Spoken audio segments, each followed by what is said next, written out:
I can vividly remember, I used to live here in North Carolina. I lived in Cornelius. And I can vividly remember sitting on the couch with my wife watching that race when Marcus Ambrose and Brad were getting into it at the Glen, and that just all came back to me in that moment as they were going up through the S's, and it's like, oh my God, this is all coming together. Marcus Ambrose was a mentor, still is a mentor to Shane Van Gisbergen, and here's Chris Buescher driving for Brad Keselowski, and the worlds have come back together, and it's a last lap scrap, and for a play-by-play announcer, they're the kind of moments that we live for, because it was exhilarating for me, and I do that in the moment as much as a broadcaster, but maybe even more as a fan. I make it incumbent upon myself to look away from some of the main stories sometimes and give a shout out to somebody or a team. And on last Sunday at Charlotte Motor Speedway at the ROVAL, there was so much going on with the playoff cut and Van Gisbergen at the front, and especially when SVG and Larson got into it. That was pretty interesting. But I always like to just take a second, like Steve's cranking the strategy, Jeff's always over stuff, and we're all, it's very fast and it's very dynamic. But I couldn't help but actually, and not because I was coming on this podcast, but I was like, because I always look at team representation. How's the team doing? And like there was, JGR has been so strong as a group. And then I looked and I'm like, duh, there it is. RFK's got 3 cars in the top 10, and it had been that way for quite a while.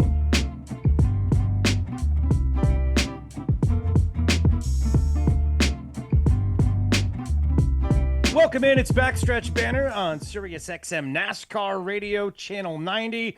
Your home for RFK Racing each and every week on this platform. I'm Chris Childers. Mike Massaro from RFK hanging out with me once again. And today, Michael, we got a special treat. Leigh Diffey, the one and only, the announcer from NBC Sports, hanging out with us today the entire show. And I've been excited about this as a fan of Leigh's and somebody who is more than just the NASCAR fan. I watch a lot of IndyCar and IMSA and F1, and I'm a racing junkie, and Leigh's been all over, I think, every one of those circuits I've mentioned. So let's say hello, Leigh Diffey. Welcome into Backstretch Banter. How are you? Thank you, Chris. I'm well. Thanks, Mike. We've been trying to make this happen for a while. We've finally made it happen. I'm thrilled, just like Chris, to have you here. We had, at one point in our lives, shared microphones together, so it's great to be back together again. Getting the team back together. It is, and it's good to see you in the garage area. It feels normal. It does. It's been a bit of an adjustment, but it does feel normal, yes. An adjustment, but I know Mike is loving it, and he enjoys this role with RFK. I know he enjoys seeing you out at the racetrack. He's mentioned that a time or two. What's this been like for you? I mean, you're in the midst of this playoff run right now. You've been the play-by-play voice on NBC since 2024. It's got to be a cool chapter in your career. How would you describe it? It's been everything you can imagine. It's been fun. It's been exciting. It's been educational. I've learned a lot. I've still got a lot more to learn. I've met a lot of people, still got a lot more people to meet and get to know, and building relationships, which is so important in the garage area and in the sport. Chris, it's something I never thought that I would ever do. So how can I not be enjoying it and having fun? Because obviously being a kid from Australia, a long way away from Concord, North Carolina, and ending up here, just to even get into television in Australia was one thing, let alone to then go to the UK and then come here. And NASCAR was just something I watched on TV and enjoyed. I never dreamt that I would be a part of the broadcast team or in the sport. So loving every second. Your humility just absolutely astonishes me because of everything you've done. I mean, you've done some amazing things. Formula One, IndyCar, the Olympics. How could you have not envisioned yourself doing this? Oh, probably because of the way I speak. Most people I speak would love it. Yeah, it's a point of difference, and I remember when I first came to the US in 2002. I definitely had a period of time there where I kind of this is difficult for it to come out the right way, but I was kind of like, boy, I wish I didn't have this Aussie accent as strong as I do or whatever. And then as the years evolved, it turned out being, my greatest asset and my calling card, so to speak, and so yeah, it was something that I never envisaged. It was the I used to watch you. I can remember when you where there were rights differences and you couldn't get into the track on certain times, and you would be waiting at the airport and the heliport, the helicopter pad to interview. Those were the days. Yeah, I used to watch you on TV forever, and I was like, man, they're the guys. They're like the big guys on TV doing NASCAR. So I just never.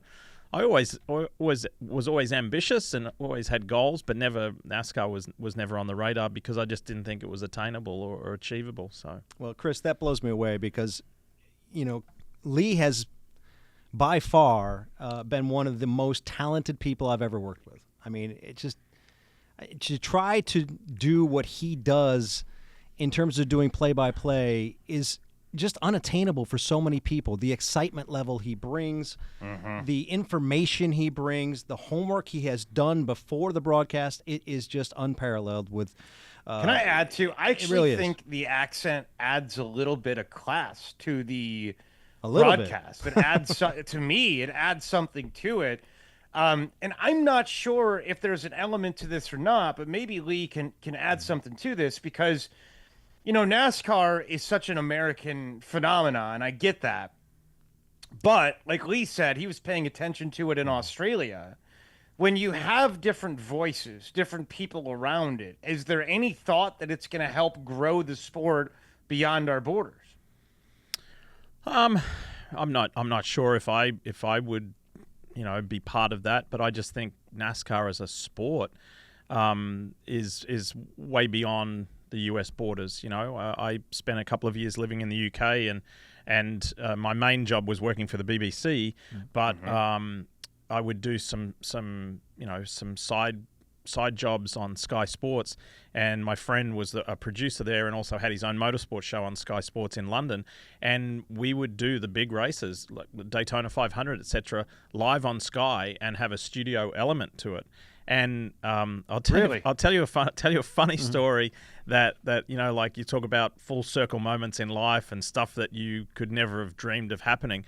So I moved from Australia to the UK, and I'm working on the World Superbike Championship for the BBC. So living in London, traveling around the world, but then doing these kind of side hustle jobs at Sky Sports with my friend.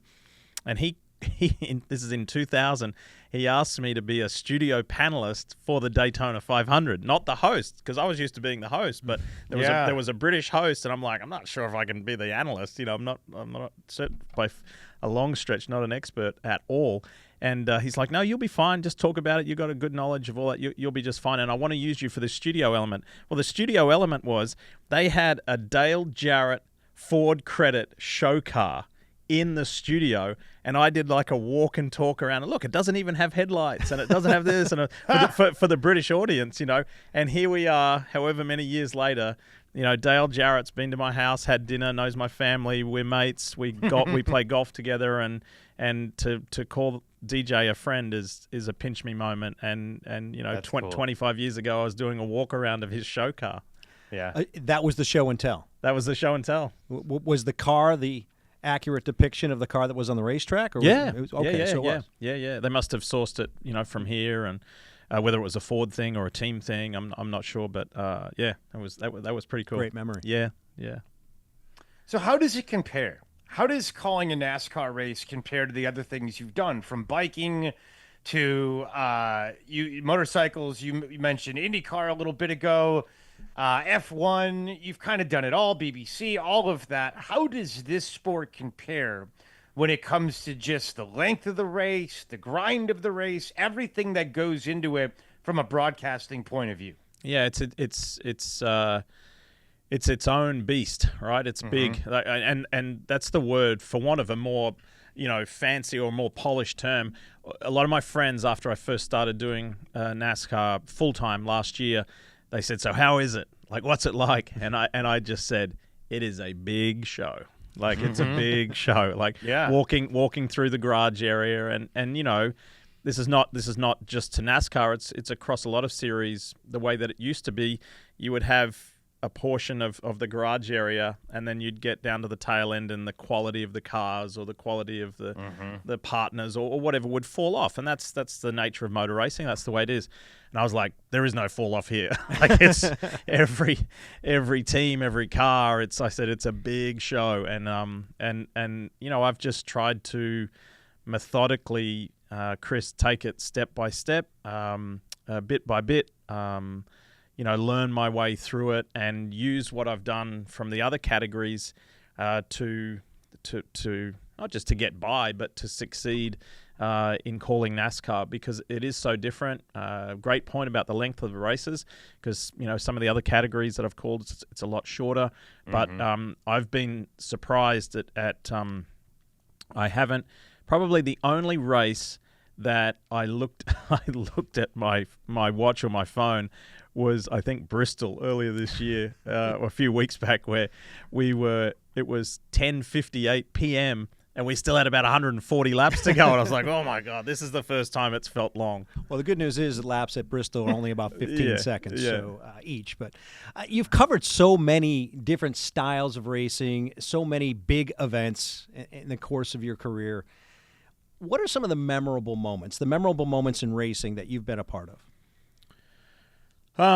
Well, when I got to call my first Cup race, that was huge.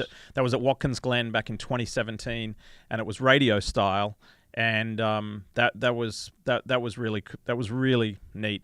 I had dabbled a little bit in NASCAR. I had done some Xfinity races on road course races, a couple of ovals.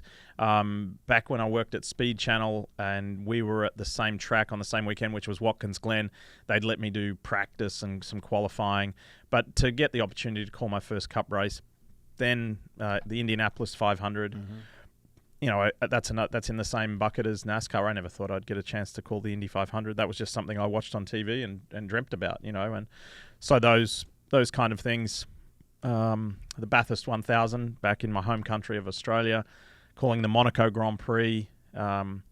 You know, we had some fun. We had some fun over there because I was working with my colleagues David Hobbs and Steve Matchett and Will Buxton, who's now calling IndyCar, and we set up on this big platform, kind of overlooking the Mediterranean, and then the harbour was behind us. But the commentary booths for everybody, not just us, but for all the international broadcasters, was way over the other side of the harbour. And we would do our pre-race show. And the producers would release David Hobbs and Steve Matchett, and I would have to stay for the last segment. And we would get a tender, like a small boat, across the harbour in between the end. So we would pre-record the last segment to give ourselves some time, and then we would run down the stairs beside the Monaco International School, and there'd be a small tender, a small boat waiting for us, and we would weave through all the mega yachts across the other side and then run up the stairs to the booth to make the start of the Grand Prix. And the last year we ever did it, the tender wasn't there. So I almost missed the start of the Monaco Grand Prix because of our... But we, those moments, you know, those signature events... just pretty incredible. Man, I thought we had it pretty good having a golf cart, Chris.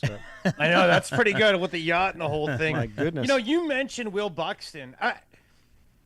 How much have those guys' lives changed since Drive to Survive, since the pandemic, since the sport has become huge, you know, not only internationally, but in America? I got to believe Will's just, you know, recognizability has changed a lot in the last 5 years, huh? Yeah, I mean, you talk about perfect timing. Unfortunately, our timing at NBC, we relinquished the rights to F1 right before, you know, it exploded. So that wasn't, you know, things, you know, you win some... Who would have known, though? You know what nobody I mean? knew. Like, exactly. yeah. That's a great point. Nobody would have known. And so you win some and you lose some. But I just think for all of us, like for the three of us and everybody listening, we're motorsport fans first and foremost. And I just like the fact that today I'm going to go home, I'm going to go back to Connecticut, I'm going to go to the airport, and for sure I put money on it, walking through, you know, Charlotte Airport, I'll see at least a handful of sweatshirts or T-shirts or caps or whatever of Formula One. Mm-hmm. More often than not, it's McLaren. You know, it's the younger demographic. Yeah. They love Oscar Piastri and Lando Norris. But you'll see some Red Bull caps, or you'll see Ferrari, whatever. Well, when I first came to America, you'd never see that. You know, Never. No, not as much as you see it today. the proliferation of F1 merchandise and memorabilia and just the passion. And, if you go to a dinner party or you're hanging out at the pub or having a beer, you wouldn't bring up F1 in the US, like I was about to say 20 years ago, 25 years ago. You wouldn't have done it 10 years ago. It was the hardcore niche audience. And whereas now you can talk to men, women, older people, young children, everybody. F1's no longer this distant topic. Juxtaposition of that. Was NASCAR talked about in those circles outside the country?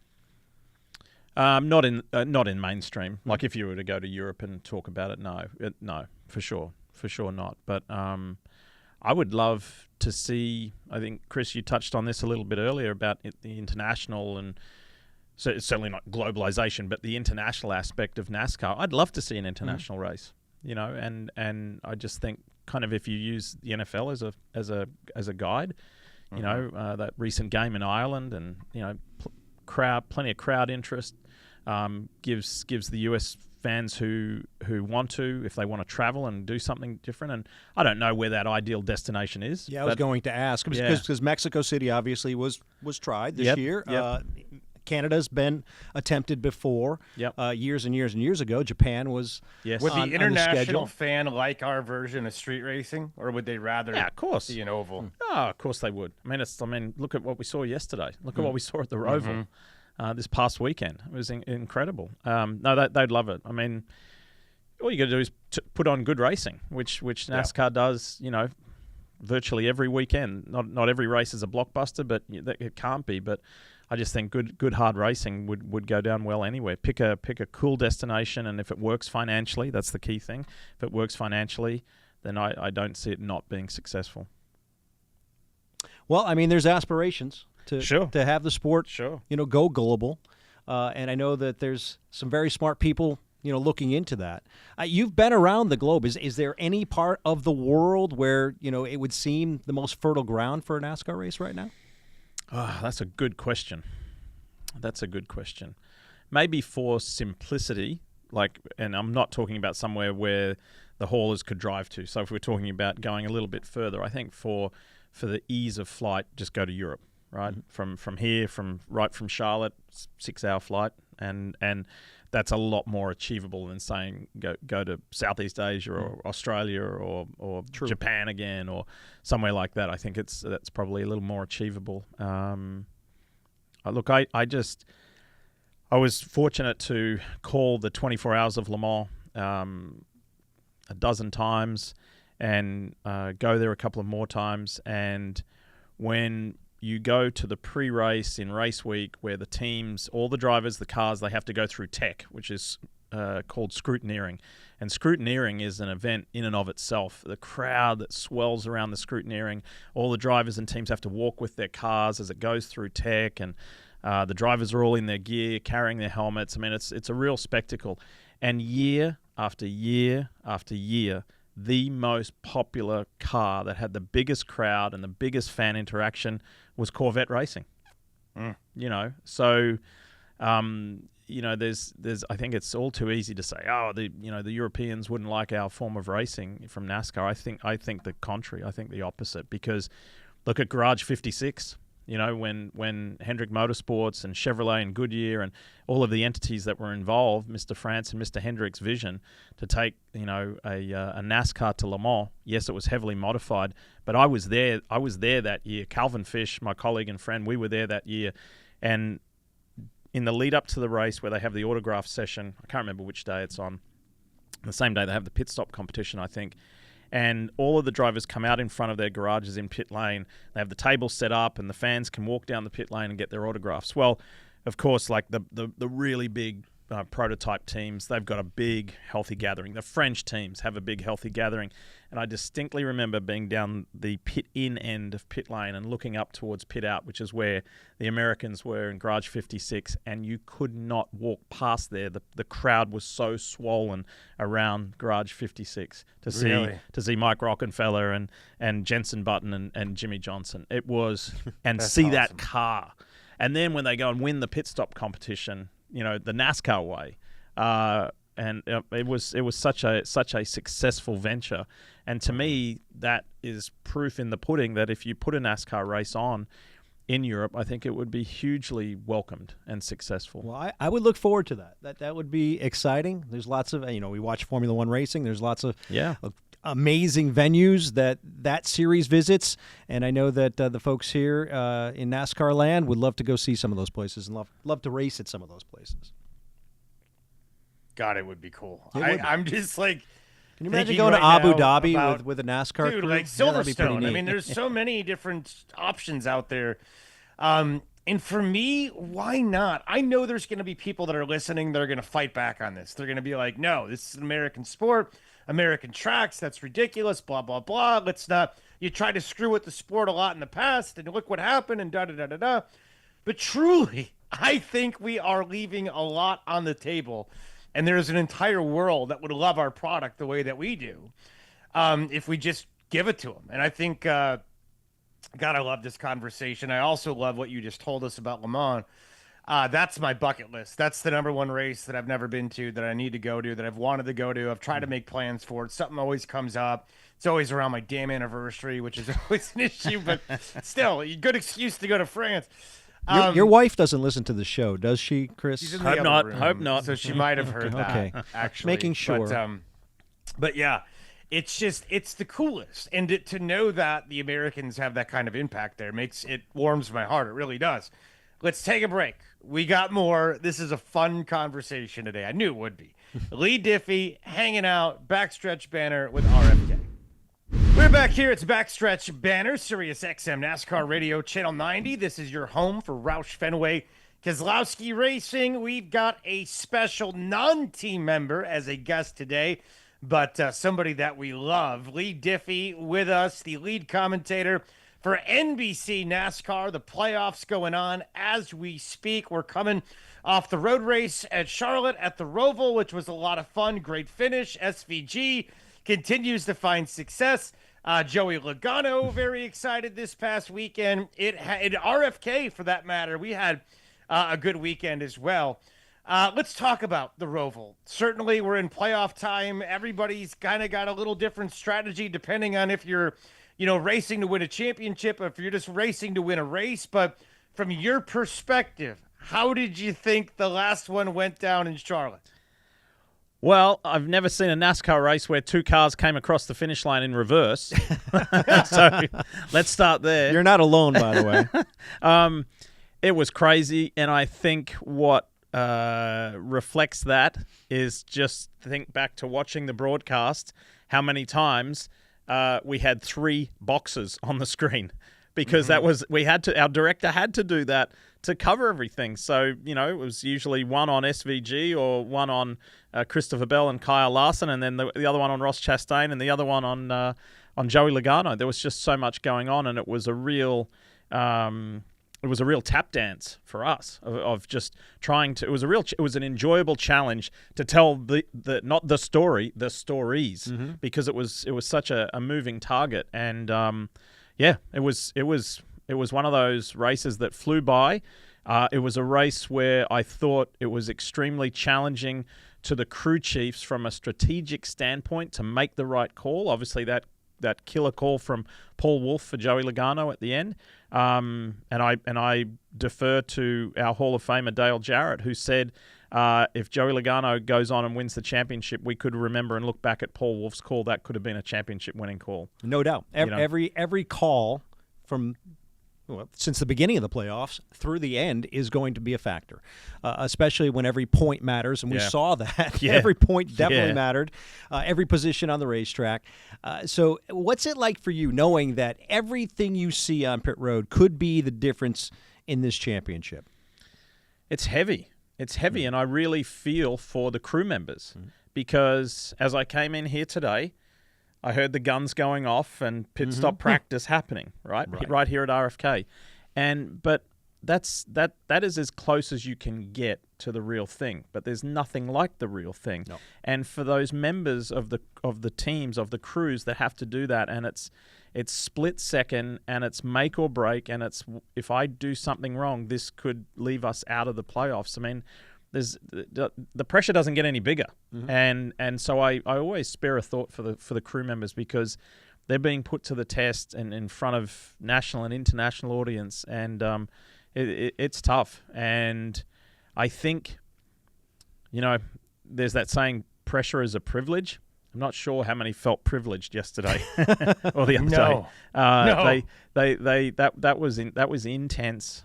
It was immense, and I think that's, even though there are a lot of critics of the playoff format, I think we saw one of the best elements of the playoff format yesterday, because there's so much on the line. You saw how much it meant and what exactly was on the line. You mentioned the critics. Let's talk about that. Well, go ahead, Mike. I'm sorry. Well, I think we're going in the same direction here, Chris. Yeah, go ahead. Because a lot of people are talking about the playoff format. A lot of consideration being given to possibly changing it back to more like it was traditionally years ago. We saw the drama yesterday. Where are you with this debate right now, personally? I just think, well, I don't have a say, so it doesn't really matter what I say, but I've called plenty of different categories that have a regular, just a season-long thing. It can work out, like IndyCar worked out for many years without a playoff format, but then this year it didn't, because Alex Palou won so early that those remaining races are a bit of a like, okay, well, what are we talking about today, To me, if I had a vote in it, I would say keep the 10-race format and just go 3-3-4. So, because it seems to me the biggest point of criticism is that the fans don't like a one-race champion being awarded. Okay, so move it to 4, have 3, and then 4 to decide the champion. And if it was possible, which it's so complex and challenging because of partners and contracts and tracks, etc., I would do 4 different types of track. I'd do a short track, I'd do a 1.5 miles, do a road course, and do a super speedway. How would that last 4 work in your mind? In terms of like allocating points, you mean? Yeah, or would there, it'd be a cumulative. I'd just do You've got cumulative. X number of drivers who qualified for that last 4 races, and then you'd accumulate points based upon whatever system's determined. Yeah, and I don't think, I wouldn't do, because I've lived the whole double points scenario, and I mean SMX, the Super Motocross World Championship, they have a 3-race playoff format to crown their champion. Then it goes single point, double point, triple points at the end, which really makes the end quite interesting. I'm not sure about that for NASCAR. I think probably just normal points. But because you're spreading it out over 4 really different tracks, and people can say, well, you can't have a super speedway in there because that's too much of a wild card. Well, so too then as a road course. But if you're talking about the diversity and the talent of the drivers, which now, look how good they are at road course racing. Shane's out on his own island, right? But if his rear right tire didn't last on Sunday at Charlotte Motor Speedway, Kyle Larson or Christopher Bell would have won. And the level that has the season regulars, right? The NASCAR superstars, their ability level on road courses has gone through the roof, in my opinion, over recent years. And so, therefore, a road course isn't a wild card to me in the playoffs. And a super speedway, but, get a super speedway for the Daytona 500. That's a wild card to start the year. So I don't see it as a risk that way. Just vary the circuits, spread it out over 4, and hopefully that would placate the fan base, I think it's a good idea. I think you're making a lot of sense, which, sometimes if it makes sense, we go in the opposite direction. But in this case, I think it makes a ton of sense. Leigh Diffey. Let's just say I don't have a say, so that's just my personal opinion. I know you don't. None of us have a say. But we all can, we can put our thoughts and wishes into the stratosphere and hope that somebody out there that does have a say is listening and says, you know what, that's a good idea. Look, I would say this. We're fortunate where we do get to spend a little bit of time with the NASCAR hierarchy, and they are listening. They are. Steve Phelps, Steve O'Donnell, they're listening. They're Ben Kennedy, they're listening to the fans. And I know that the fans they want change yesterday, right? There's an impatience there, but they're listening, and they're going to implement change where they see fit and appropriate, but they definitely are listening. Sort of along these lines, I want to ask this question because you have so much of a background in all these different series. who has done the best over the last 5 years from a technology perspective, from an adjustment perspective, when it comes to different racing series, whether it's NASCAR, F1, IndyCar, etc., when it comes to making sure that good driving, great driving gets rewarded? I think at F1 for a long time, if you were Mercedes and spending the money, you were winning every single week. In NASCAR, we saw for a while the same four guys winning every single race a handful of years ago. Certainly there's been adjustments, the next gen, etc. Which series do you think has done it the best? Frankly, I don't know. But I will say this. NASCAR this year has had 14 different winners. It's not 14 different winners in Formula One. It's not 14 different winners in IndyCar. It's not 14 different winners in MotoGP. It's not 14 different winners in supercars. So from that standpoint, Cup Series is doing a good job. But, I think it depends on what your flavor is and what colored glasses you're looking through too. There's going to be bias there on who you think's doing the best job, depending on where your preference of series is. But to sit here with 4 races left in the season and NASCAR can say that there's been 14 different winners and there's been some incredibly close races and there's been new winners and there's been records set and records pushed and on the verge of greatness in different areas, and I think this season's been really satisfying. And you can look to whatever series you love and pick out the highs and lows, but I think NASCAR's done a nice job this year. With 4 races to go, Leigh, as you've alluded to, the season is winding down. Has anybody jumped out at you as we move to the next round of the playoffs as the favorite? I won't say as a favorite, but I'm just going to say this. I think Kyle Larson is the sleeper in the pack. Okay, he hasn't won in 20 races as of last Sunday. That's odd for him if you look across the spectrum of his career. It's been a challenging year, but they are slowly turning things around. And, to see him at the front yesterday was good. His results are getting better week by week by week, and I think with 4 to go, he's coming good, at the right time of the year. So I wouldn't not look at him, in that championship to be a contender. I know everybody says Penske at Phoenix is almost unbeatable, but we'll see. We'll see. I know all the focus is on the championship, but I'd be remiss if I didn't bring up our own team. After all, this is the RFK podcast, right? Great weekend at the ROVAL. Right, let's talk about that, shall we? Some good runs by Chris Buescher, Ryan Preece. Brad had a very strong and fast race car. Unfortunately, didn't have the result that reflected that. But your thoughts on how RFK has been running? They've been, of the teams that didn't make the playoffs, admittedly, I'm biased, right? It seems like, the RFK teams have certainly found something here in the latter stages of the season. For sure. And look, there's so, as you remember, there's so much going on in a live broadcast, right? And it's easy to focus on the front. And nobody tells me to do this. I find it incumbent. I make it incumbent upon myself to look away from some of the main stories sometimes and give a shout out to somebody or a team. And on last Sunday at Charlotte Motor Speedway at the ROVAL, there was so much going on with the playoff cut and Van Gisbergen at the front, and especially when SVG and Larson got into it. That was pretty interesting. Mm-hmm. But I always like to just take a second, like Steve's cranking the strategy, Jeff's always over stuff, and we're all, it's very fast and it's very dynamic.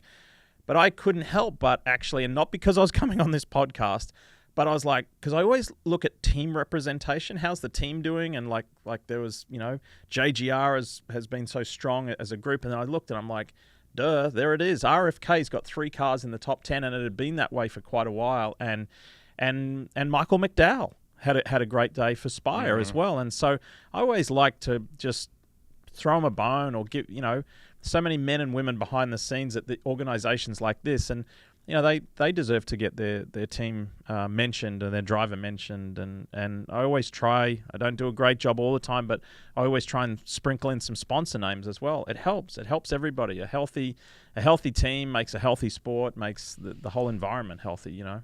I agree, and we do appreciate the shout out because we did hear the RFK shout out yesterday or Sunday, I should say, and it meant a lot to our organization. And certainly, as Chris Buescher mentioned at the end of the race to his team, RFK has made great strides when it comes to the ROVAL, and it showed on Sunday.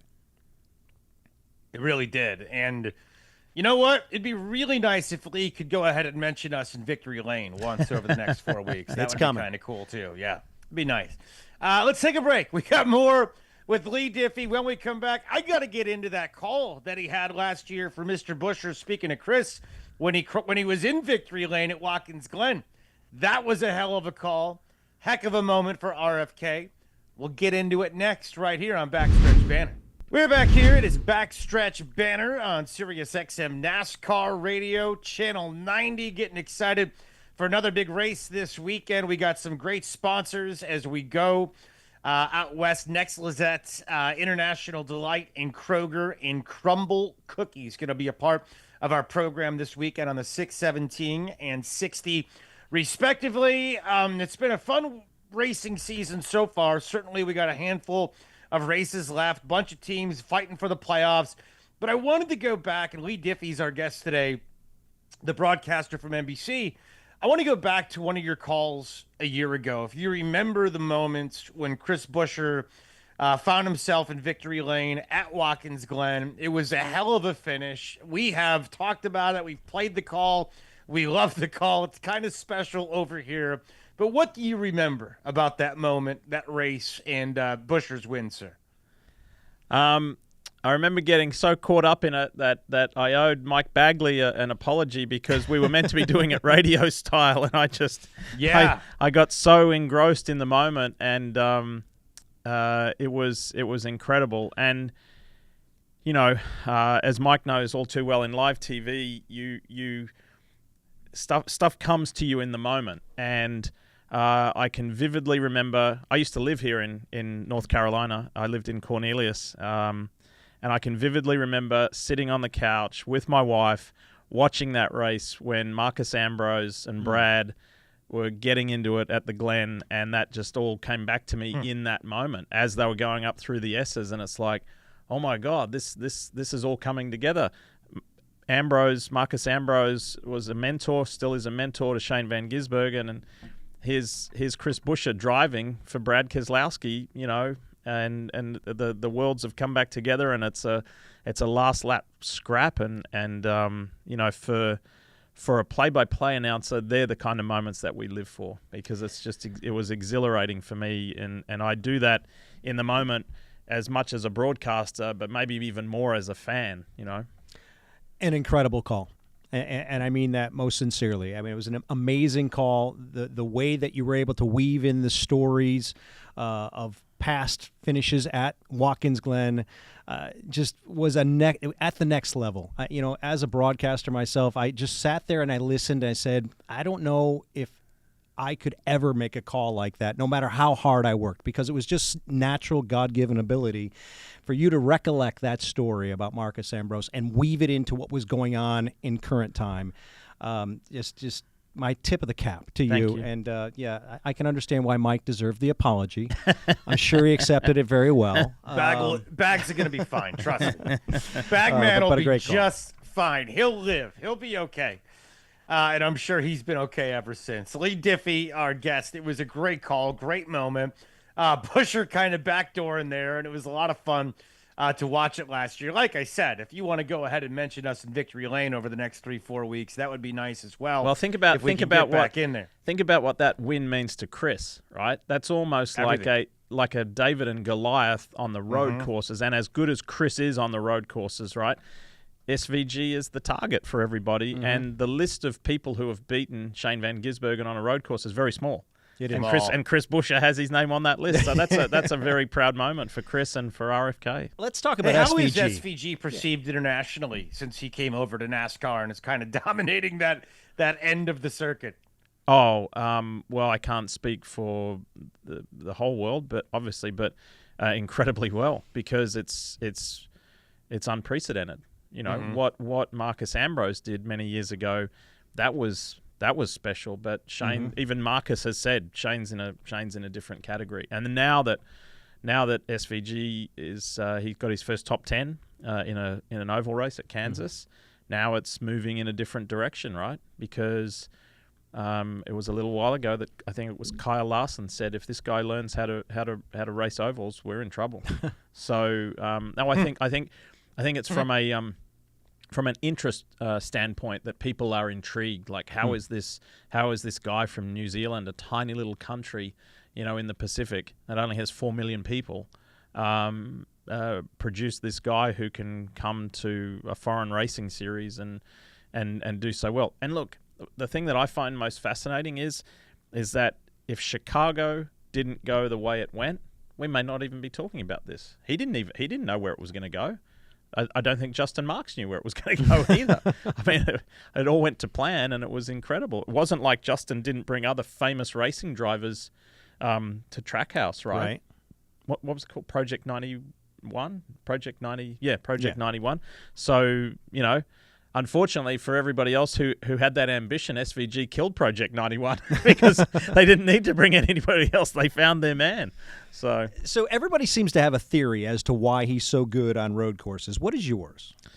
Well, I've spoken to some people who know a lot better than me, who are very close to him from in the driving world, and the way that he really preserves the tires to enable that long run, that longevity, no low abuse of the tires, low wheel spin, his ability to trail brake.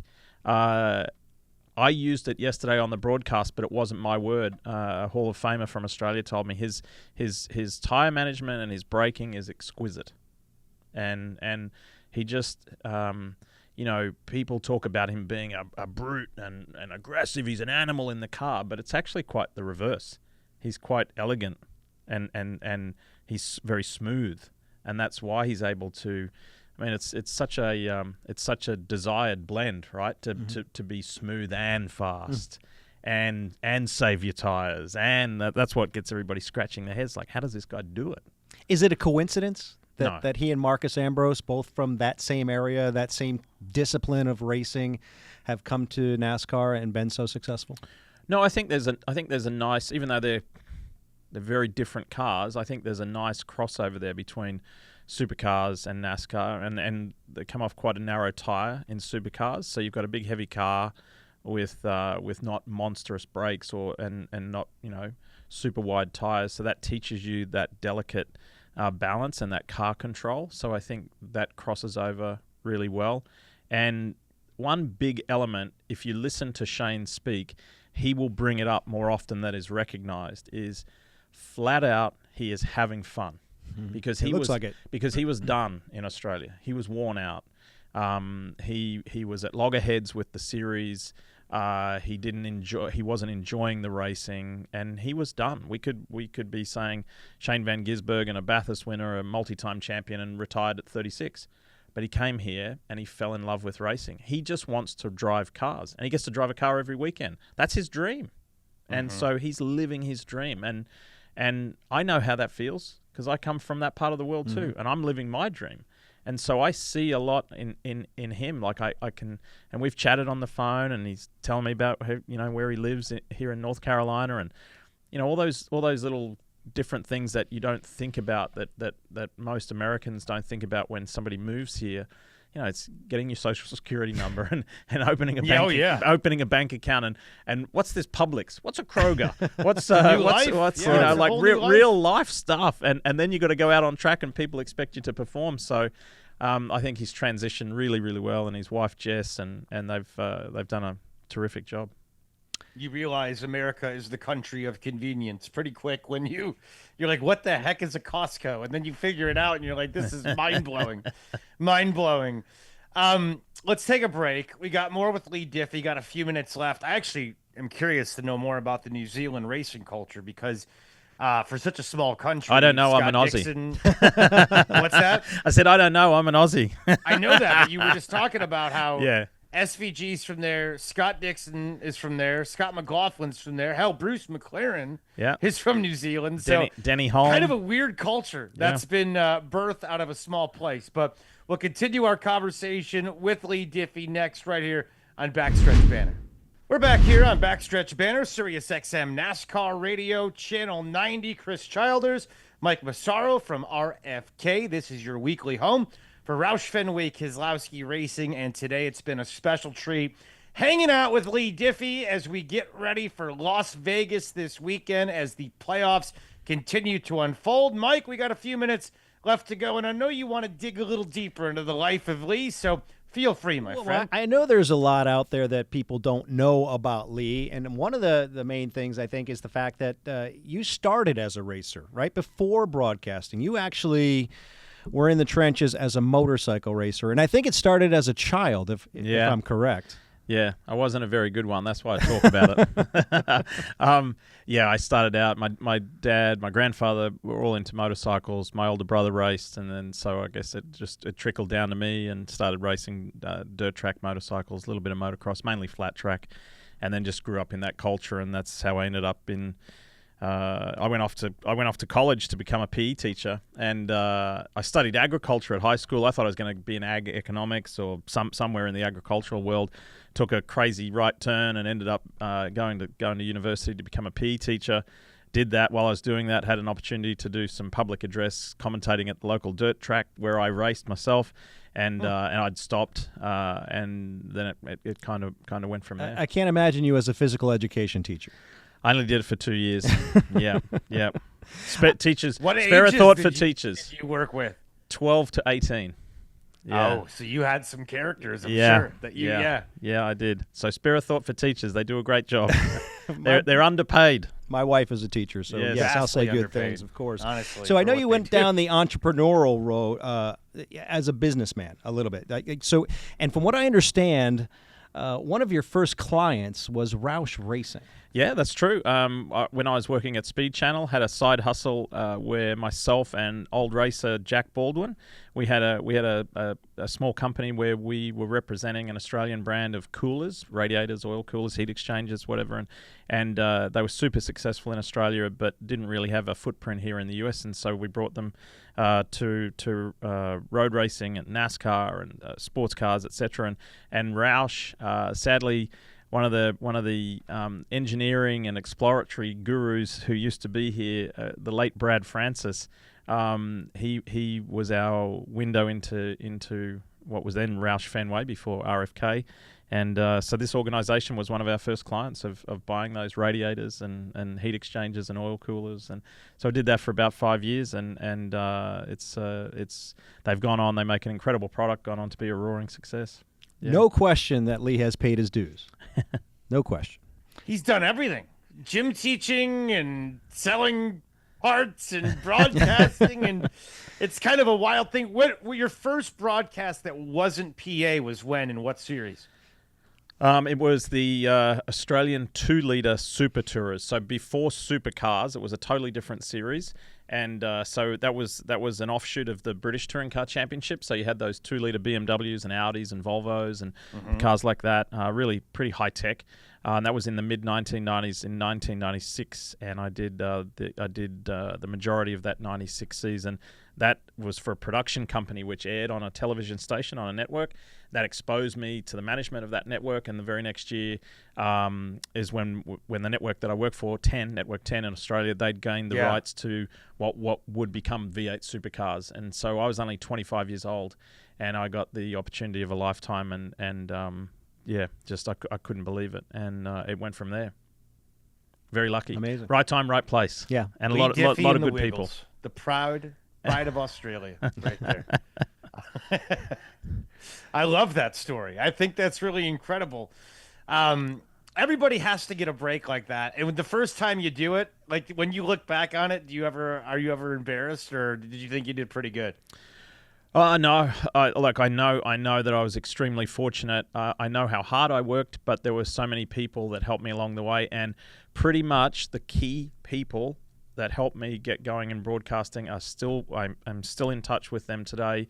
Cool. The guy who helped me get my main break, quite often with Shane Van Gisbergen or Dale Jr. or Boris Said, a lot of people, you'll hear them talk about Paul Morris in Australia. Mm-hmm. It was Paul Morris and his father Terry who really gave me my big leg up to get that commentary job on the Australian Super Tours, because Paul's father raced in it. Sorry, Paul raced in it. Paul's father was one of the owners of the series, and they gave me a big leg up. And so what I would do is I got had the fortune of calling 6 Indy 500s, and every morning on race day of the Indy 500, I would call Paul Morris and thank him and say, I've never forgotten the leg up and the opportunity that you gave me. I wouldn't be here about to call the Indy 500 if it weren't for you and your dad. I get that. Yeah. You know, we all have our mentors. Yeah. We all have the people who open doors for us, and to give them gratitude for the opportunities they've given us is important. And it's great to hear, Leigh, that you haven't forgotten those people. Yeah, super important. Paul just thought it was good to get a call from Indy as well. Heck yeah. So how are we feeling about Vegas this weekend? How do you look at Vegas as a race? I'm excited, and I hope that it's a similar race to what we had at Kansas a couple of weeks ago, right? There's some similarities, obviously differences, but big, fast, wild race. That's what I'm hoping for. Which I think we're going to get. And again, if Kansas is somewhat of a window into that, I think it could be a super exciting weekend. So I'm curious, the person who wins this weekend, big advantage, having 2 weeks to prepare for the championship race? I'd say so, yeah. I mean, look at last year, right? Mm-hmm. Look at last year with Logano. So I just can't believe... assuming that person is a playoff driver. Yeah. I just can't believe that if we're in this eerily similar situation. The ROVAL last year was the moment that decided Logano's fate. He goes on, so he's out, then he's in, and then he goes on and wins Vegas, and then goes on to win the championship. This past weekend at the ROVAL, he's out, and then he's in. Mm-hmm. What's going to happen? Is history going to repeat? I just think that's a fascinating story. Yeah, I don't see how you can't be excited about Vegas. It's going to be awesome. Leigh Diffey, this was awesome. We appreciate it. Thank you so much for your time and coming over to the shop today. Thank you. Great to be back here.